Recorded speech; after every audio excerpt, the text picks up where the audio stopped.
मैं डॉक्टर रितेश कौर पुनः एक नए डाटा के साथ आज उपस्थित हुआ हूँ। डाटा का टॉपिक है पंचायती राज, जो एग्ज़ाम के लिए हाईली इम्पोर्टेंट टॉपिक है। आने वाले बीपीएससी सचिवालय सहायक, इसके अलावा स्टेट कमीशन के एग्ज़ाम में इससे लगातार प्रश्न आते हैं। इतना ही नहीं, एनटीपीसी के एग्ज़ाम में भी इससे क्वेश्चन रहेंगे। सामान्यतः बच्चे जब किसी टॉपिक को पढ़ते हैं तो उस टॉपिक को समझने की अपेक्षा उसे रटने का काम करते हैं, और वो किसी भी टॉपिक को परीक्षा के परिप्रेक्ष्य में पढ़ने का प्रयास नहीं करते हैं। जब भी आप कोई टॉपिक पढ़ें तो सामने के परीक्षा या कंपटीशन में उस टॉपिक से क्या प्रश्न आते हैं उस पर ध्यान देने की आवश्यकता होती है। बहुत सारे छात्र ऐसे हैं जो बहुत ज़्यादा पढ़ते हैं लेकिन उन्हें सफलता नहीं मिलती है। इसके पीछे मूल कारण यह है कि वो गुणवत्ता की पढ़ाई से काफ़ी दूर है। इधर लगातार व्यस्तता के कारण मैं ज़्यादा डाटा अपलोड नहीं कर पा रहा था, लेकिन अब हर एक महीने में 3 या 4 डाटा को मैं अपलोड करने का प्रयास करूँगा। डाटा निर्माण में मेरे प्रिय छात्र में से एक हेमंत कुमार का योगदान सराहनीय है। साथ ही साथ पश्चिमी चंपारण में शिक्षा के अलख जगाने वाले कंपटीशन जोन के डायरेक्टर पवन कुमार का भी योगदान काफ़ी सराहनीय है। पवन सर के द्वारा कई डाटा से संबंधित मैटर मुझे उपलब्ध कराया गया है। तो चलिए मैं इस डाटा को एक्सप्लेन करने का प्रयास करता हूँ।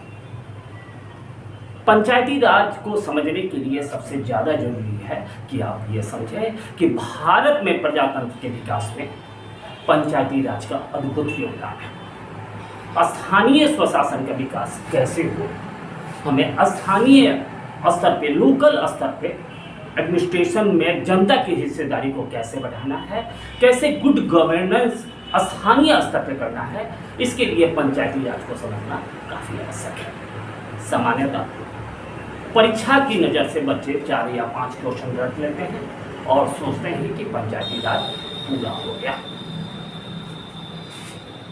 पंचायती राज स्थानीय स्वशासन को विकसित करने के लिए भारत में निर्मित की गई, लेकिन इस पंचायती राज का उद्देश्य क्या था? तो डिसेंट्रलाइजेशन ऑफ पावर्स, अर्थात जनता की अधिक से अधिक भागीदारी या सत्ता का विकेंद्रीकरण। मतलब सत्ता जो है, जो पावर है, वह किसी एक व्यक्ति के हाथ में न रखकर जनताओं के हाथ में जाए, जनता को भी विकास से संबंधित कार्यक्रम में भागीदारी का मौका मिले। जनता जितना ही सत्ता के विकेंद्रीकरण में हिस्सा लेगी, भारत में प्रजातंत्र का विकास उतना ही ज़्यादा होगा। अर्थात पंचायती राज का उद्देश्य क्या है? तो सत्ता की भागीदारी। इसे हम दूसरी भाषा में कह सकते हैं सत्ता की विकेंद्रीकरण, अर्थात डिसेंट्रलाइजेशन ऑफ पावर। सत्ता जो है, पावर जो है, एक व्यक्ति के हाथ में निहित न रहकर आम जनता के बीच स्थानीय स्तर पे बट जाए। लेकिन देश के आज़ादी के क्रम में यदि किसी नेता का सर्वाधिक योगदान था तो वो महात्मा गांधी थे। महात्मा गांधी का मानना था कि भारत का विकास तभी संभव है जब गांव का विकास है, या दूसरी भाषा में हम कहें तो भारत की आत्मा गांव में निवास करती है। ऐसी परिस्थिति में गांधी के विचार को संविधान सभा के द्वारा समझा गया और अनुच्छेद 40 के द्वारा गांधी की जो इच्छा थी कि कैसे ग्राम में विकास के कार्य ज़्यादा हो, जनता की अधिक भागीदारी हो, इसी क्रम में संविधान सभा के द्वारा संविधान में अनुच्छेद 40 का गठन किया गया। अर्थात अनुच्छेद 40 हमें ये बतलाता है कि ग्राम पंचायत का गठन, अर्थात ग्राम पंचायत के माध्यम से गांव की चहुमुखी विकास हो, और निचले स्तर से जब विकास होती है तो वो विकास अस्थायी और प्रजातंत्र के लिए काफ़ी लाभकारी होती है। लेकिन आज़ादी के बाद देश में पंचायती राज की विचार और स्थानीय स्तर पर प्रशासनिक विकास कैसे हो, इसके लिए देश के प्रथम प्रधानमंत्री श्री जवाहरलाल नेहरू के द्वारा एक मंत्रालय की स्थापना की गई, जिसे हम पंचायती राज एवं सामुदायिक विकास कार्यक्रम के नाम से जानते हैं। इस मंत्रालय की स्थापना कब की गई? 1952 में की गई, जिसका उद्देश्य था कि स्थानीय स्तर पे, गांव के स्तर पे विकास के कार्यक्रम को काफी तेज गति से आगे बढ़ाया जाए। लेकिन बहुत कम ऐसे छात्र हैं जिन्हें यह पता होगा कि सामुदायिक विकास कार्यक्रम से संबंधित जो मंत्री थे, उस मंत्री का नाम क्या था? तो उस मंत्री का नाम श्री एस.के. डे था। नेहरू का उद्देश्य सही था, लेकिन इसमें सबसे बड़ी समस्या क्या थी कि पंचायती राज एवं सामुदायिक विकास कार्यक्रम से संबंधित जो मंत्रालय थे, जिसका गठन 1952 में किया गया था, उसमें जनता की भागीदारी नहीं हो पाई, अर्थात स्थानीय स्तर पर जनता के द्वारा आशातीत सहयोग नहीं मिल पाया, जिसका कारण था विफल नौकरशाही। अर्थात जो ब्यूरोक्रेट थे, जो प्रशासनिक अधिकारी थे, वो जनता को जागृत करने का प्रयास नहीं कर पाए, अर्थात सामुदायिक विकास कार्यक्रम में जनता की भागीदारी काफी कम हो गई, जिसके कारण सामुदायिक विकास कार्यक्रम असफल हो गया। लेकिन कहा जाता है असफलता ही सफलता की जमीन। ऐसी परिस्थिति में सामुदायिक विकास कार्यक्रम के असफलता के बाद देश के नीति निर्धारक के द्वारा इस दिशा में कार्य किया गया कि स्थानीय स्तर पे जनता की भागीदारी को कैसे आगे बढ़ाया जाए और स्थानीय स्तर पे विकास के कार्यक्रम को तेज गति से कैसे आगे बढ़ाया जाए। इसी दिशा में सरकार के द्वारा बलवंत राय मेहता समिति का गठन 1957 में किया गया।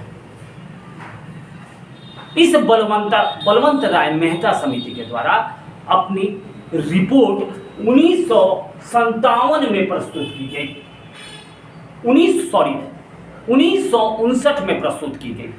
1957 में बलवंत राय मेहता समिति का गठन किया गया और बलवंत राय मेहता समिति ने अपनी रिपोर्ट कब प्रस्तुत की? 1959। इस रिपोर्ट के बाद भारत में पंचायती राज कितने स्तर पर लागू किया गया? तो 3 स्तर पर त्रिस्तरीय पंचायती राज की शुरुआत की गई।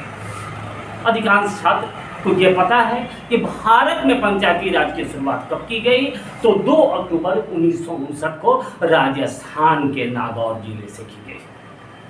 ये सारे छात्र को पता होगा, लेकिन और से ज़्यादा जानने के लिए आवश्यक है कि यह त्रिस्तरीय पंचायती राज की शुरुआत जो जवाहरलाल नेहरू के द्वारा 2 अक्टूबर 1959 को राजस्थान के नागौर जिले के किस गांव से की गई? तो बगदरी गांव से की गई। राजस्थान के उपरांत 11 अक्टूबर 1959 को पंचायती राज की शुरुआत पुनः किस राज्य में की गई? तो आंध्र प्रदेश में की गई। वैसे छात्र जो जीएस में ज़्यादा इंटरेस्ट लेते हैं उन्हें यह जानना पड़ेगा कि सचिवालय सहायक या एसआई के एग्जाम बीपीएससी में कुछ करेंट क्वेश्चन रहते हैं। तो आंध्र प्रदेश से जो सबसे करेंट क्वेश्चन है वो क्वेश्चन आपके लिए उपलब्ध होगा। भारत में सर्वाधिक फलों का उत्पादन किस राज्य में होता है? तो आंध्र प्रदेश में होता है। इस क्वेश्चन पे ज़्यादा ध्यान देने की आवश्यकता है। आंध्र प्रदेश के उपरांत धीरे धीरे भारत में पंचायती राज आगे बढ़ने लगा, लेकिन परीक्षा में आपसे पूछा जाएगा भारत में पंचायती राज का शिल्पकार किसे कहा जाता है? तो श्री बलवंत राय मेहता को कहा जाता है।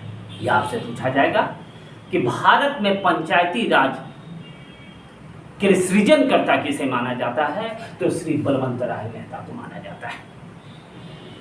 लेकिन बलवंत राय मेहता समिति के उपरांत भारत में पंचायती राज से संबंधित कई समितियों का गठन किया गया। अधिकांश स्टूडेंट इन समिति को तो रख लेते हैं, लेकिन इन समितियों का क्या उद्देश्य है उस पर ध्यान नहीं देते हैं। तो मैं इन समितियों को दो प्रकार से उल्लेखित करने का प्रयास किया हूँ, एक समिति और उसका बस, और डाटा के दूसरे भाग में समिति और उसके उद्देश्य क्या हैं, इसे भी मैं तथ्यपूर्ण रूप से समझाने का प्रयास किया हूँ। अशोक मेहता समिति जो पंचायती राज से ही संबंधित था, इसका गठन कब किया गया? 1977 में किया गया। आगे चलकर पुनः पंचायती राज से संबंधित एक और समिति का गठन किया गया, जिसे श्री PVK राव समिति के नाम से जाना जाता है। इस समिति का गठन कब किया गया? 1985 में किया गया। आगे चलकर पुनः एक समिति का गठन किया गया जो पंचायती राज से संबंधित एक महत्वपूर्ण समिति थी, जिसे श्री LM सिंघवी समिति के नाम से जाना जाता है। इस समिति का गठन कब किया गया? 1986 में किया गया। आगे चलकर मिस्टर क्लीन के नाम से प्रसिद्ध भारत के सबसे युवा प्रधानमंत्री श्री राजीव गांधी के द्वारा पंचायती राज को सुदृढ़ करने की दिशा में एक महत्वपूर्ण प्रयास किया गया और उनके द्वारा सदन में 64वां संविधान संशोधन 1989 में प्रस्तुत किया गया। लेकिन यह संविधान संशोधन किसी कारणवश पारित नहीं हो सका। आगे चलकर 73वां संविधान संशोधन 1993 में पारित किया गया। अधिकांश बच्चे ये जरूर बता देते हैं कि 73वां संविधान संशोधन पंचायती राज से संबंधित है, लेकिन इस संविधान संशोधन के द्वारा पहली बार पंचायती राज को संवैधानिक दर्जा दिया गया, अर्थात कानूनी दर्जा दिया गया। लेकिन बहुत कम ऐसे छात्र हैं जिन्हें यह पता है कि 73वां संविधान संशोधन के समय देश के प्रधानमंत्री कौन थे? तो कांग्रेस के प्रधानमंत्री हुआ करते थे, जिनका नाम श्री PV नरसिम्हा राव था। काफी विद्वता से परिपूर्ण और देश में आर्थिक सुधार की दिशा में उनके द्वारा जो प्रयास किया गया वो उल्लेखनीय है। इनकी पुस्तक लगातार परीक्षा में आती है, दी इनसाइडर इनकी प्रसिद्ध पुस्तक है जो बार बार कंपटीशन में आती है। अर्थात 73वां संविधान संशोधन के समय देश के प्रधानमंत्री कौन थे? तो श्री PV नरसिम्हा राव थे। लेकिन 73वां संविधान संशोधन 1993 में संशोधन करके लागू करने वाला पहला राज्य कौन था? तो कर्नाटक था। अब आगे चलिए। कभी कभी परीक्षा में आपसे पूछा जाएगा, बच्चे इंपॉर्टेंट चीज को नहीं समझ पाते हैं। 73वां संविधान संशोधन को सदन में 1992 में प्रस्तुत किया गया था, लेकिन इसे कानूनी दर्जा अर्थात संवैधानिक दर्जा किस वक्त मिला? तो 1993 में मिला। इस संविधान संशोधन के द्वारा भारत में पंचायती राज कितने स्तर पर लागू हुआ? तो 3 स्तर पर लागू हुआ, अर्थात त्रिस्तरीय लागू हुआ। ग्राम स्तर पर ग्राम पंचायत, प्रखंड स्तर पर पंचायत समिति और जिला स्तर पर जिला परिषद। अभी यदि इसे हम वर्तमान परिप्रेक्ष्य में व्याख्या करने का प्रयास करते हैं तो भारत के अधिकांश राज्य में अभी पंचायती राज में महिलाओं के लिए आरक्षण की कितनी प्रतिशत की व्यवस्था है? वर्तमान परिप्रेक्ष्य में जब देखा जाएगा तो यह कहा जा सकता है कि भारत के अधिकांश राज्य में पंचायती राज में महिलाओं का आरक्षण 50% है। लेकिन कमीशन के एग्जाम में आपसे ये पूछा जाएगा, 73वां संविधान संशोधन के उपरांत पंचायती राज व्यवस्था में महिलाओं के लिए कितना प्रतिशत आरक्षण का प्रावधान किया गया था? तो 1/3 भाग आरक्षित किया गया था। अर्थात 73वां संविधान में महिलाओं के लिए आरक्षण की कितनी व्यवस्था थी? 1/3। लेकिन पंचायतों का कार्यकाल कितने वर्षों का होता है? तो 5 वर्षों का होता है, जिसका विशेष उल्लेख अनुच्छेद 243 में किया गया,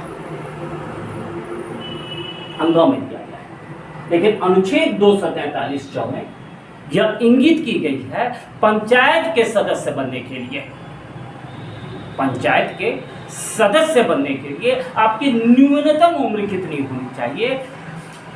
तो 21 वर्ष होनी चाहिए। यहाँ ध्यान देने की आवश्यकता है, अनुच्छेद 243 अनुच्छेद में इस बात का उल्लेख है कि पंचायती राज का कार्यकाल 5 वर्ष का तो होगा, लेकिन जब इसकी अवधि 6 महीना से कम होगी तो इसे विघटित नहीं किया जा सकता। आगे चले, भारत के संविधान के किस भाग में पंचायती राज का उल्लेख है? तो भाग 9 में पंचायती राज का उल्लेख है, जिसे अनुच्छेद 243 में क से लेकर 9 तक व्याख्या किया गया है। अर्थात इसमें क से 9 के मध्य में 16 अनुच्छेद का प्रावधान है, जिसमें पंचायती राज का व्याख्या की गई है।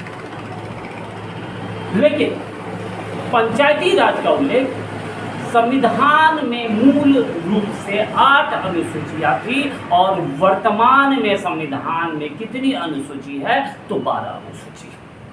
तो इन 12 अनुसूची में पंचायती राज का उल्लेख किस अनुसूची में है? तो 11वीं अनुसूची में पंचायती राज का उल्लेख है। यहाँ ध्यान देने की बात है, पंचायती राज में विषयों की संख्या कितनी है? तो पंचायती राज में विषय 29 विषय को उल्लेखित किया गया है।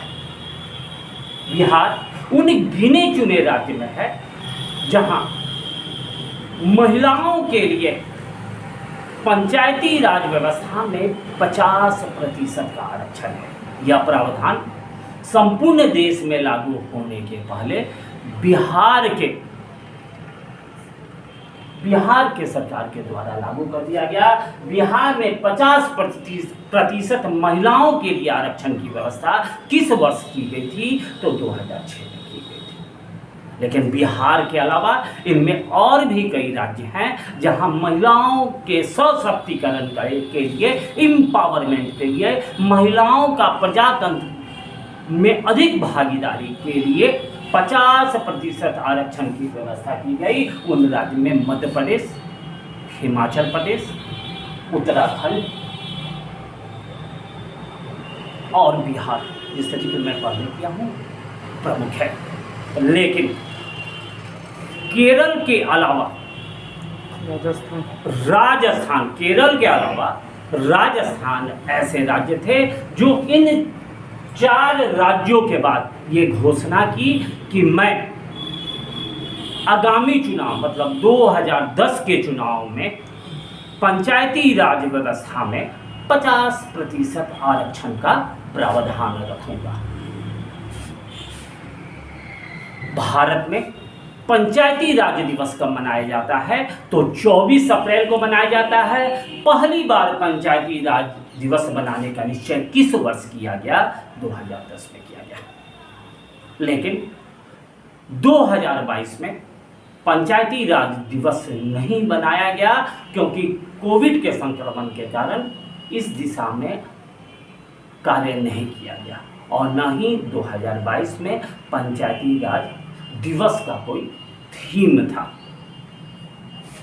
आगे चले, संपूर्ण भारत में पंचायती राज व्यवस्था में 50% आरक्षण का प्रावधान किस वर्ष किया गया? तो 2009 में किया गया। लेकिन अगले क्वेश्चन पीसीएस से संबंधित है, जिसे बहुत कम छात्र समझ पाते हैं। भारत में पंचायती राज व्यवस्था को सुदृढ़ करने के लिए भारत सरकार के द्वारा एक मंत्रालय की स्थापना की गई, जिसे हम पंचायती राज मंत्रालय के नाम से जानते हैं। इस मंत्रालय का गठन किस वर्ष किया गया? तो 2004 में किया गया। वर्तमान परिप्रेक्ष्य में जब इसे जोड़ा जाएगा तो केंद्रीय मंत्रिमंडल में पंचायती राज मंत्री कौन है? तो श्री वीरेंद्र कंवर है।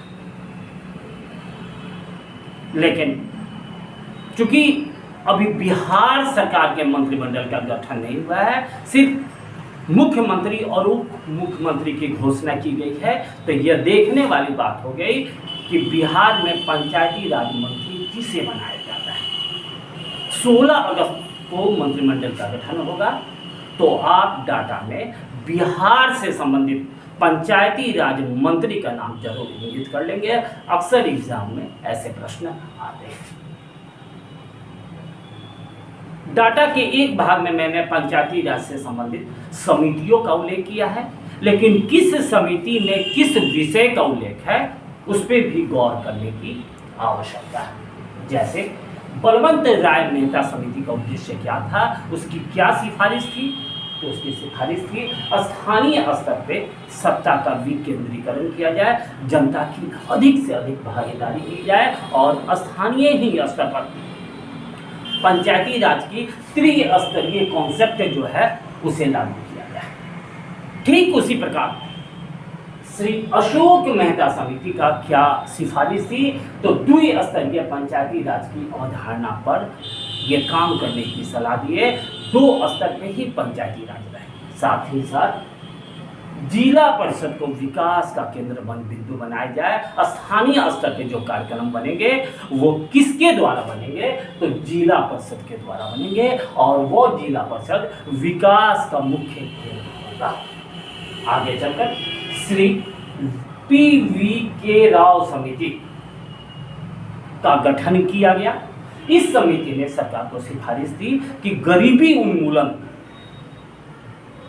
गरीबी की समस्या के समाधान के लिए और ग्रामीण विकास से संबंधित स्थानीय स्तर पर समुचित प्रशासनिक ढांचा का निर्माण किया गया। आगे चलकर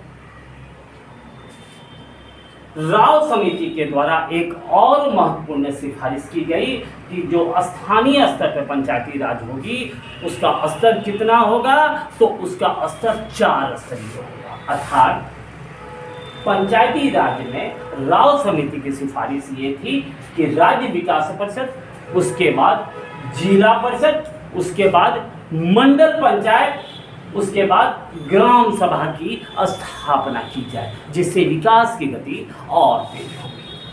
आगे चलकर श्री सिंघवी समिति का गठन हुआ। इनके द्वारा पंचायती राज के कार्यों की समीक्षा की गई, मूल्यांकन की गई और उसमें क्या सुधार की गुंजाइश है उस दिशा में सरकार को सिफारिश की गई। इतना ही नहीं, सिंघवी समिति ने गांवों के पुनर्गठन पर भी जोर दिया और पंचायती राज को वित्तीय शक्ति प्रदान करने की सिफारिश की। यदि पंचायती राज व्यवस्था में स्थानीय स्तर पर वित्तीय संसाधनों को मजबूत नहीं किया जाएगा तब तक विकास तेज गति से नहीं बढ़ सकती। इसी क्रम में जिसका जिक्र मैंने बार बार किया, 73वां संविधान संशोधन के द्वारा बहुत कम ऐसे छात्र हैं जो जानते होंगे, इस बात पे सिफारिश की सरकार को ये बात का उल्लेख किया कि राज्य वित्त आयोग पंचायती राज से संबंधित आर्थिक सिफारिश करे जिस पे राज्य के विधान मंडल के द्वारा पंचायती राज को वित्तीय शक्ति प्रदान की जाए। अर्थात स्थानीय स्तर पे उन्हें किससे कर की प्राप्ति करना है, विकास के कार्यक्रम के लिए सरकार उसे कैसे धन मुहैया कराए, इत्यादि बातों का उल्लेख किया गया।